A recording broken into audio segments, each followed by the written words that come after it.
दोस्तों यूं तो हमारे सौर मंडल में अनेकों ग्रह हैं, पर पृथ्वी को छोड़कर किसी पर भी जीवन संभव नहीं है और वैज्ञानिकों ने भी लगातार खोज में इस बात की पुष्टि की है। हालांकि मंगल ग्रह में इंसान के जीवन के लिए ऑक्सीजन की कुछ संभावनाएं समझ में आई थीं, लेकिन वहां भी पूरी तरह से हर वो चीज उपलब्ध नहीं है जो कि इंसानी जीवन को जीने के लिए पृथ्वी पर मिल रही है। लेकिन दोस्तों शायद आपको ये बात जानकर हैरानी होगी कि किसी अन्य ग्रह की तरह पृथ्वी पर भी एक समय जीवन के कुछ आसार नहीं थे, पर प्रकृति ने अचानक कुछ ऐसा मोड़ लिया जिससे पृथ्वी धीरे धीरे अन्य ग्रहों से अलग होती गई और आज हम यहाँ पर आसानी से अपना जीवन जी रहे हैं। लेकिन दोस्तों क्या आपको पता है कि पृथ्वी का निर्माण कैसे हुआ और यहाँ पर मनुष्य कहाँ से आए? दोस्तों आज के इस नॉलेजेबल वीडियो में हम आपको इसी से जुड़ी पूरी विस्तार पूर्वक जानकारी देने वाले हैं, तो वीडियो को पूरा लास्ट तक जरूर देखिएगा। दोस्तों हमें पृथ्वी के निर्माण की जानकारी के लिए आज से लगभग 5 अरब साल पहले जाना होगा। आज से लगभग 5 अरब साल पहले जब अंतरिक्ष कुछ भी नहीं था, वहां पर चारों ओर सिर्फ छोटे छोटे कण और कई प्रकार की गैसें थीं। उस समय पृथ्वी का नामो निशान नहीं था और इसी समय अंतरिक्ष में कई गैसों के मिश्रण आपस में मिल गए, जिसके कारण से अंतरिक्ष में एक बहुत ही जोरदार धमाका हुआ। इस धमाके से एक बहुत बड़ा आग का गोला बना, जिसे आज के समय में हम सूर्य के नाम से जानते हैं और यह हमारी जिंदगी का एक महत्वपूर्ण भाग भी है। लेकिन दोस्तों जो धमाका अंतरिक्ष में हुआ था, उससे अंतरिक्ष में चारों ओर धूल के कण फैल गए और इसके बाद गुरुत्वाकर्षण के कारण ये सभी धूल के छोटे छोटे कण छोटे छोटे पत्थरों के रूप में परिवर्तित हो गए और इन्हीं पत्थरों से मिलकर हमारे सौर मंडल का निर्माण हुआ। लेकिन दोस्तों अभी भी पृथ्वी बनने की प्रक्रिया शुरू नहीं हुई थी। लाखों सालों के बाद गुरुत्वाकर्षण के कारण इन्हीं छोटे छोटे पत्थरों से मिलकर पृथ्वी का निर्माण हुआ। लेकिन उस समय इस पृथ्वी का तापमान इतना ज्यादा था कि कोई भी वस्तु इसके संपर्क में आने पर कुछ सेकेंड्स में ही नष्ट हो जाते थे। उस समय इसका तापमान 1200 डिग्री सेल्सियस था। उस समय धरती पर कुछ भी नहीं था। दोस्तों उस समय थिया नामक एक ग्रह पृथ्वी की ओर बढ़ रहा था और इसका आकार मंगल ग्रह जितना था और इसकी पृथ्वी की तरफ बढ़ते समय गति 50 किलोमीटर प्रति सेकंड थे और इस ग्रह की रफ्तार एक गोले की रफ्तार से भी 20 गुना ज्यादा तेज थी। जब ये ग्रह अपनी इसी रफ्तार के साथ पृथ्वी से टकराया तो बहुत तेज विस्फोट हुआ और हमारे इस ग्रह से कई ट्रिलियन कचरा निकला और यही तपता हुआ हमारा पृथ्वी नामक ग्रह हमारे घर के रूप में परिवर्तित हो गया। जिसके बाद कई हजार सालों तक ग्रेविटी अपना काम बखूबी करती रही और हमारी धरती से हुए विस्फोट से निकले पत्थर कई हजार सालों तक ग्रेविटी के कारण पृथ्वी के चारों ओर घूमते रहे और ऐसे ही घूमते हुए पत्थरों ने एक चक्कर बना दिया, जिसके बाद एक गेंद रूपी ग्रह का निर्माण हुआ जिसे चंद्रमा कहा गया। और उस समय चांद की दूरी हमारी पृथ्वी से 22,000 किलोमीटर हुआ करते थे, जो कि आज बढ़कर 3,84,403 किलोमीटर हो गई है। उस समय का आलम कुछ ऐसा था कि दिन बहुत जल्दी बीत जाते थे, लेकिन धीरे धीरे पृथ्वी में बदलाव भी आ रहे थे। पर अभी चंद्रमा में कोई दाग नहीं था, क्योंकि उस समय हमारा चांद भी बहुत गर्म था और ये बिल्कुल लालटेन की तरह चमकता था। चंद्रमा पृथ्वी से बेहद नजदीक होने के कारण उस समय हमारी धरती में एक दिन 24 घंटों का नहीं बल्कि सिर्फ 6 घंटों का होता था और इस कारण धरती में मौजूद नदियों में लावे की लहरें आज की समुद्री लहरों की तुलना में 22 गुना ज्यादा ऊंची उठते थे। लेकिन समय के साथ साथ चांद हमारी पृथ्वी से दूर चला गया। इसके दूर जाने से हमारी पृथ्वी की घूर्णन कम होने लगे और लावे से भरी नदियां ठंडी होने लगीं। इसके बाद हमारी धरती की सतह का निर्माण हुआ। हमारी पृथ्वी के जन्म के समय में जुपिटर यानी कि बृहस्पति ग्रह का टेम्परेचर 5000 डिग्री सेल्सियस और सैटर्न यानी कि शनि ग्रह का टेम्परेचर 3000 डिग्री सेल्सियस था। इसका मतलब ये था कि उस समय ये दोनों ग्रह हमारे सूर्य से भी ज्यादा रोशनी वाले थे। दोस्तों जैसा कि आज के वैज्ञानिकों का मानना है कि तारे अपने जीवन की उम्र के साथ साथ और भी चमकीले होते जाते हैं, कुछ ऐसा ही सूर्य के साथ भी था। दरअसल उस समय हमारा सूर्य आज की तुलना में 30% कम रोशनीदार था, पर हजारों साल बाद पृथ्वी पर जीवन आते आते ये ग्रह भी थोड़ा ठंडा हो गया। दोस्तों उस समय हमारी पृथ्वी पर सतह बन चुके थे, लेकिन अभी हमारी पृथ्वी पर ऑक्सीजन गैस का कोई अस्तित्व नहीं था। उस समय हमारी पृथ्वी पर केवल मीथेन गैस थी, जिसमें अगर कोई इंसान सांस लेने की भी कोशिश करे तो दम घुटने से उसकी तुरंत मौत हो जाती। यहाँ पर पैर रखने की भी जगह नहीं थी, क्योंकि चारों ओर समुद्र थे और नहीं सांस लेने के लिए ऑक्सीजन। दोस्तों ये ग्रह अब ऐसा बन चुका था जिसे पृथ्वी कहा जा सके, लेकिन अभी तक इसमें जीवन का अस्तित्व नहीं था। चारों ओर जहरीली गैसों का वातावरण था और ऐसे में यहाँ पर जीवन असंभव था। दोस्तों आज से करीब 3.8 अरब साल पहले पृथ्वी में उल्कापिंडों की बारिश होना शुरू हुई और ये इस बार अपने साथ साथ एक ऐसी चीज लेकर आए थे जो धरती को जीवन देने वाला था। ये उल्का अपने साथ पानी के साथ साथ कुछ और भी ला रहे थे, कुछ ऐसे खनिज पदार्थ जो जीवन की उत्पत्ति करने वाले थे और ये खनिज पदार्थ थे कार्बन। दोस्तों ये तत्व पृथ्वी पर मौजूद हर जीव जंतु और पेड़ पौधों में पाए जाते हैं ये उल्का समुद्र में 3000 मीटर नीचे तक चले जाते थे, जहां पर सूर्य की रोशनी भी नहीं पहुंच पाते थे, और यहीं पर जीवन का पहला बीज पनपा। यहीं पर पानी के अंदर मौजूद केमिकल्स और मिनरल्स के बीच अभिक्रिया हुई, और यहाँ पर जन्म हुआ सबसे पहले एक कोशिकीय जीवों का, जिन्हें सिंगल सेल बैक्टीरिया या माइक्रोस्कोपिक जीव भी कहा गया। आज से लगभग 3.5 अरब साल पहले समुद्र के अंदर इन बैक्टीरिया की संख्या इतनी ज्यादा बढ़ गई थी कि ये आपस में जुड़कर कुछ इस प्रकार के पत्थर जैसी संरचनाओं में बदल गए थे, जिन्हें स्ट्रोमैटोलाइट्स कहा जाता है। और ये एक चट्टान आपस में बैक्टीरियाओं की पूरी खान थी, और ये बैक्टीरिया सूर्य से आने वाली रोशनी को भोजन में बदला करते थे, जिस क्रिया को हम प्रकाश संश्लेषण यानी कि फोटोसिंथेसिस के नाम से जानते हैं। इसी प्रक्रिया में ये एक बाय प्रोडक्ट निकालते थे, जो कि ऑक्सीजन गैस होते हैं। सच में इन सूक्ष्म जीवों ने धरती पर एक सबसे अनमोल चीज का निर्माण किया, जो कि पृथ्वी पर जीवन के पनपने के लिए सबसे महत्वपूर्ण था, और वो थी ऑक्सीजन। करीब 2 अरब सालों तक वायुमंडल में ऑक्सीजन इसी प्रकार बढ़ते रहे। आज से करीब 1.5 अरब साल पहले धरती में अभी तक जीवन विकसित नहीं हुआ था, और न ही यहाँ इतने बड़े बड़े महाद्वीप थे। धरती पर सिर्फ छोटे छोटे से द्वीप थे, जो चारों ओर से पानी से घिरे हुए थे। लेकिन अब धीरे से धरती के क्रस्ट में हलचल होने लगे। इससे हमारी पृथ्वी की सतह कई सारे टेक्टोनिक प्लेट्स में बट गई। फिर इन प्लेट्स में आपस में मूवमेंट के कारण ये सभी छोटे छोटे द्वीप आपस में जुड़ गए और एक सुपर कॉन्टिनेंट का निर्माण किया, जिसका नाम था रोडिनिया। इस वक्त हमारी पृथ्वी का तापमान 30 डिग्री सेल्सियस था, और अब दिन की अवधि बढ़कर 18 घंटों की हो गई थी, जिसकी वजह से अब परिस्थितियां बदलने वाली थीं। आज से करीब 75 करोड़ साल पहले धरती की रूपरेखा बदल रहे थे, जिसके चलते धरती का सुपर कॉन्टिनेंट 2 भागों में टूट गया, और धरती के अंदर का लावा ज्वालामुखी विस्फोट की तरह पृथ्वी की सतह से बाहर निकलने लगा। और इन विस्फोट के कारण वायुमंडल में कार्बन डाइऑक्साइड की मात्रा काफी ज्यादा बढ़ गई। इस दौरान पृथ्वी का आसमान इन कार्बन डाइऑक्साइड के काले काले बादलों से घिर गया, जिसके कारण अम्लीय वर्षा होने लगी, जिससे धरती के वातावरण का अधिकतर कार्बन डाइऑक्साइड धरती की बड़ी बड़ी चट्टानों पर कार्बन के मोटे मोटे परत के रूप में जमने लगा। और अब अम्लीय वर्षा के कारण धरती के वायुमंडल से कार्बन डाइऑक्साइड बहुत कम हो गया। लेकिन अब धरती का वायुमंडल सूरज की रोशनी को रोकने के काबिल नहीं बचा, जिससे धरती का तापमान बहुत ही तेजी से घटने लगा, और धरती पर पहली बार हिमयुग यानी कि आइस एज की शुरुआत हुई। यह आइस एज अब तक का सबसे लंबा आइस एज था, लेकिन यह भी और चीजों की तरह ज्यादा दिन तक नहीं रुकने वाला था। धरती के वायुमंडल में एक बार फिर से कार्बन की मात्रा बढ़ने लगी और पृथ्वी का तापमान फिर से बढ़ने लगा, जिसकी वजह से धरती पर जमी बर्फ धीरे धीरे पूरी तरह से पिघलने लगी और पृथ्वी फिर से सामान्य रूप में आने लगे। लेकिन जरा सोचिए उन सिंगल सेल बैक्टीरिया का क्या हुआ होगा जो समुद्र में पनपे थे। आज से करीब 54 करोड़ साल पहले अब धरती की सारी बर्फ पूरी तरह से पिघल चुके थे, और इस समुद्र के अंदर की दुनिया भी पूरी तरह से बदल चुके थे।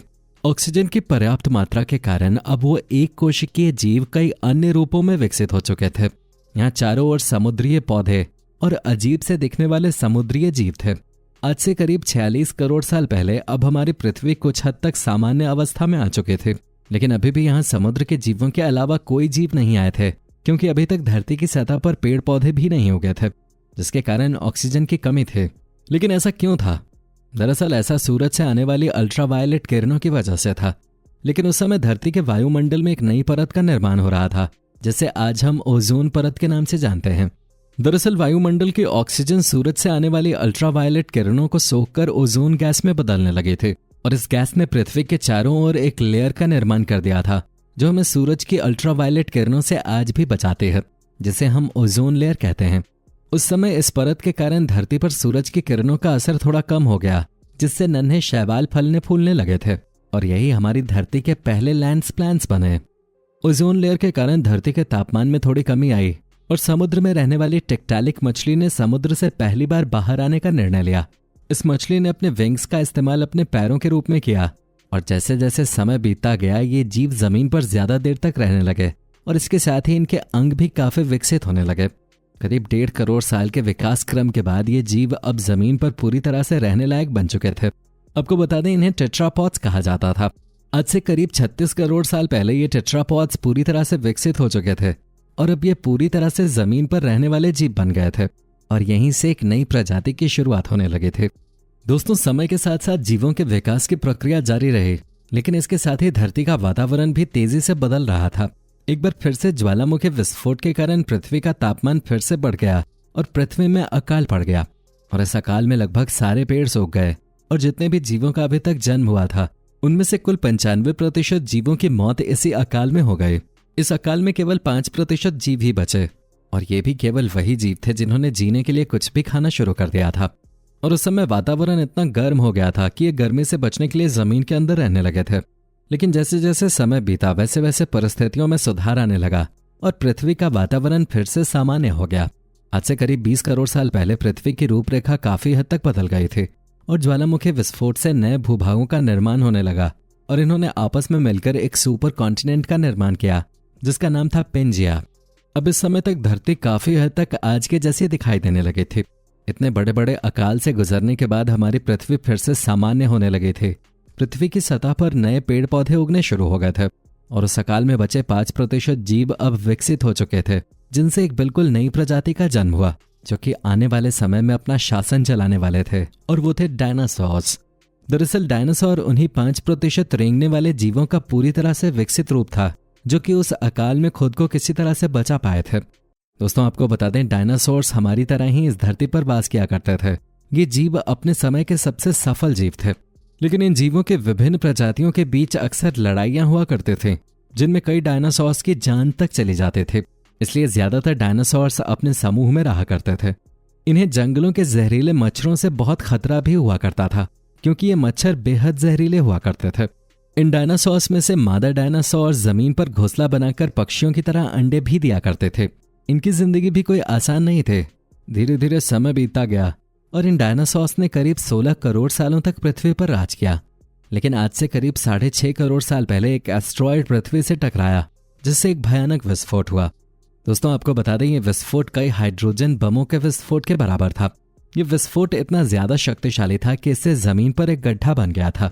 एस्ट्रॉयड के जमीन से टकराने की वजह से पूरी पृथ्वी में एक जोरदार कंपन हुआ जिससे आसपास के सारे ज्वालामुखी भी फटने लगे और समुद्र में विशालकाय लहरों का निर्माण होने लगा। और इसी क्षण से धरती पर डायनासोर्स के अंत की प्रक्रिया शुरू होने लगी थी। इसी रेडिएशन की वजह से 900 किलोमीटर के दायरे में आने वाले सभी जीव जलकर राख हो गए थे। एस्ट्रॉयड के जमीन से टकराने की वजह से एक धूल और धुएं से भरा हुआ तूफान काफी तीव्र गति से पूरे ब्रह्मांड में छा गया जिससे कई डायनासोर्स तो दम घुटने की वजह से मारे गए। इन सब की वजह से धरती पर उपस्थित करीब 75% जीवों की आबादी खत्म हो गई थी और बचे हुए 25% जीवों में से भी केवल वही जीव बच पाए थे जिनका वजन 25 किलोग्राम से कम था।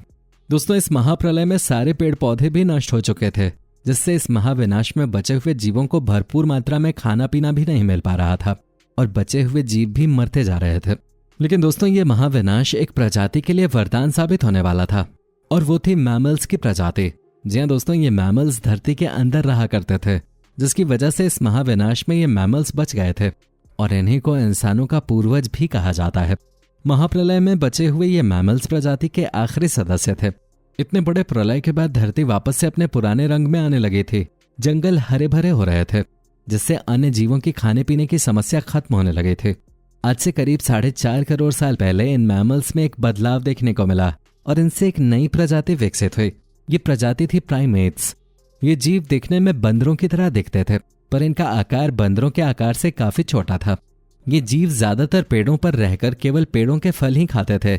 लेकिन धीरे धीरे समय बीतता गया और कुछ लाखों सालों बाद इन प्राइमेट्स की शारीरिक बनावट में कुछ बदलाव नजर आने लगे जिसमें इनकी पूंछ छोटी हो गई और इन्होंने 2 पैरों से चलना शुरू कर दिया और इनके हाथ भी लंबे होने लगे। इन्हीं को द ग्रेट एप्स पिरोलापिथेकस कहा गया और इन्हीं से मानव जीवन के प्रथम चरण की शुरुआत हुई। ये अफ्रीका के पूर्वी जंगलों में निवास करते थे। ये पेड़ों पर रहा करते थे और एक डाल से दूसरी डाल पर झूला करते थे। ये अच्छी तरह से फल फूल रहे थे कि तभी अचानक धरती पर एक बार फिर से कुछ हलचल हुई जिससे अफ्रीका के पूर्वी इलाकों में एक नई पर्वत श्रृंखला का निर्माण हुआ।